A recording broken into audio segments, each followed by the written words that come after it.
Hello everyone, my name is Gandalin, and welcome to another World of Warcraft guide. As most of you probably know, BlizzCon was this past weekend, and Blizzard revealed the next expansion for World of Warcraft, Battle for Azeroth. So to make sure everyone is in the know, I'm going to do a whole series of videos talking about all the features and updates that were announced. We're starting off today with a high-level overview of what we can expect to see in the next expansion. I'll be going into more detail about individual systems and features in future videos, so make sure you're subscribed to see when I post those. Let's begin with the story and setting for Battle for Azeroth. We've returned home after the end of our conflict with the Legion on Argus, and the simmering rivalry between the Horde and the Alliance has erupted into an all-out war. Teldrassil, the ancient home of the Night Elves, has been set ablaze by the Horde, and the Alliance has launched an attack on the Undercity, attempting to retake the human kingdom of Lordaeron. Both factions are at each other's throats like never before. In an attempt to gain an advantage over the enemy, both sides start searching for new allies and resources to help with the war effort. This leads the Alliance to seek out the forgotten human kingdom of Kul Tiras, birthplace of Jaina Proudmoore, while the Horde make their way to Zandalar in an attempt to gain the aid of the ancient Zandalari trolls. This gives us 2 new continents to explore in this expansion. Each has 3 zones, and you will level to 120 primarily on your faction's continent. Once you hit max level, you'll begin to venture into enemy territory as you continue the overarching War Campaign questline, which is similar to the Garrison campaign from Warlords and the Order Hall campaign from Legion. You'll also unlock world quests and emissaries at max level, which are continuing in this expansion. In addition to the Kul Tiras and the Zandalari, we will be seeking out additional allies to help us fight the war. They aren't just more NPCs though. After we complete the quest lines to recruit them into our factions, these allied races will be unlocked as playable characters, complete with their own racial abilities and heritage armor sets. Lightforged Draenei, Dark Iron Dwarves, and Void Elves will join the Alliance, while Nightborn, High Mountain Tauren, and Zandalari Trolls join the Horde. The next feature is a new kind of character progression. Early in the expansion, we will be summoned by Magni, who will gift us with a powerful artifact called the Heart of Azeroth. This item is, well, the heart of the new progression system. It is an iteration of the artifact and, to some extent, legendary systems of Legion. We'll power up this amulet by collecting Azerite, a new resource that is literally seeping out of the planet in the aftermath of the final events in Legion. Rather than customize the Heart of Azeroth, it will be the source of power we use to customize other pieces of armor. It solves some of the issues of the artifact system by allowing players to make meaningful choices continuously throughout the expansion as they acquire better gear. Speaking of Azerite, you'll acquire it from many traditional sources, but also through Island Expeditions, a new feature in Battle for Azeroth.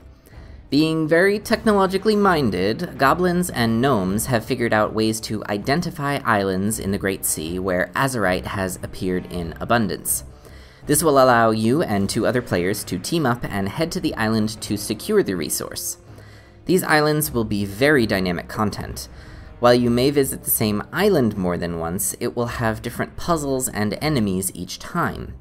Your goal of getting to the Azerite will also be complicated by the arrival of a team from the opposing faction, in the form of new advanced NPCs that are more aware and tactical, or enemy players if you prefer a PvP experience.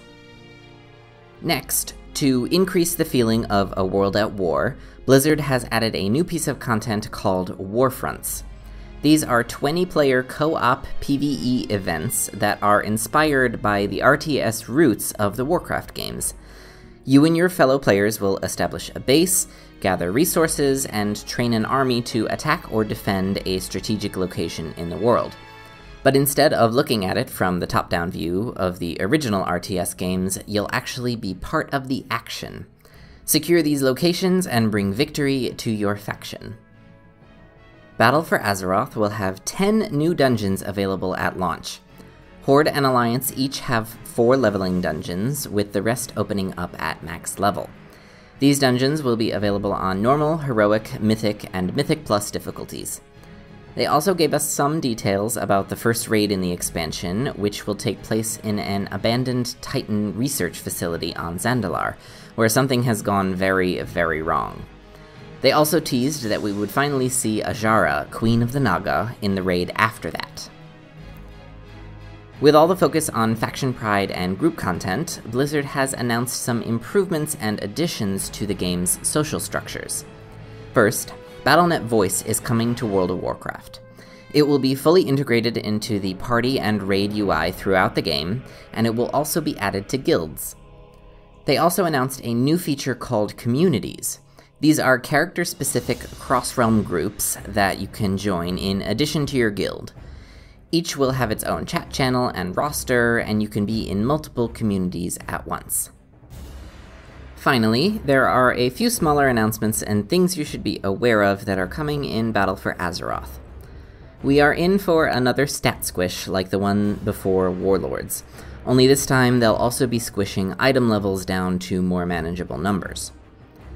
Raid buffs are making a return as well, adding more flavor and uniqueness to each class.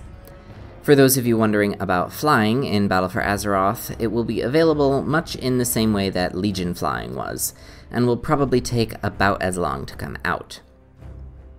With the addition of the new allied races, everyone is getting an additional 6 character slots per realm. And lastly, Orc and Troll players will finally be able to customize their characters to walk upright. So, that was a ton of information, but those are the major features and content that will be coming in Battle for Azeroth. I think this all looks absolutely amazing, and I'm so excited to play this next chapter in Warcraft's history. As I mentioned, the rest of my BlizzCon coverage videos will go into more detail about individual systems and features, so make sure you keep an eye out for those. And that's it for this video. If you found this guide helpful, go ahead and give it a thumbs up. Let me know down in the comments if you have any questions or if there's something you want me to cover. Make sure you follow me on Twitter at Gandalin1306, and if you haven't already, subscribe to my channel so you can see all my future videos. Thanks for watching, and I'll see you next time.